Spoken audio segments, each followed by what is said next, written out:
OneUI 7 has arrived. Users of the Galaxy S24 in the USA, UAE, KSA, India, Pakistan, Bangladesh, and many more regions are waking up to the exciting revelation that Samsung has finally begun the much-anticipated OneUI 7 release. The Galaxy S24 Plus and the Ultra versions are currently receiving the OneUI 7 build BYD9 upgrade, which is based on Android 15. After its April 7 introduction in South Korea, this is the first significant OS update for the S24 series worldwide. The update is on its way to you whether or not you sign up for the beta program.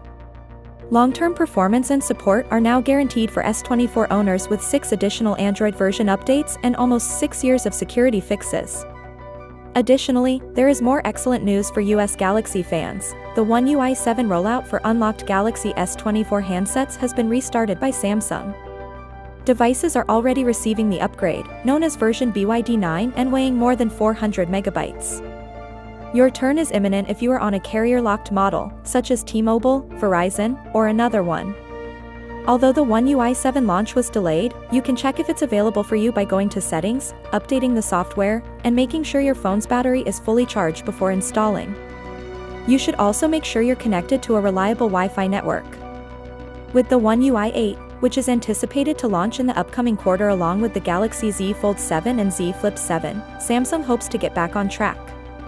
Other flagship models in South Korea, such as the Galaxy S23 series, S24 Fan Edition Tab, S9/S10, Z Flip 5, and Z Fold 5, are also receiving the stable OneUI 7 upgrade.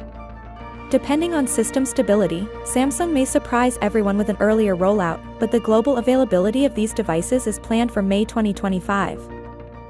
Finally, what are your thoughts about it? So without being said, let me know your thought in the comment below, and if you are new here, please subscribe. Peace out.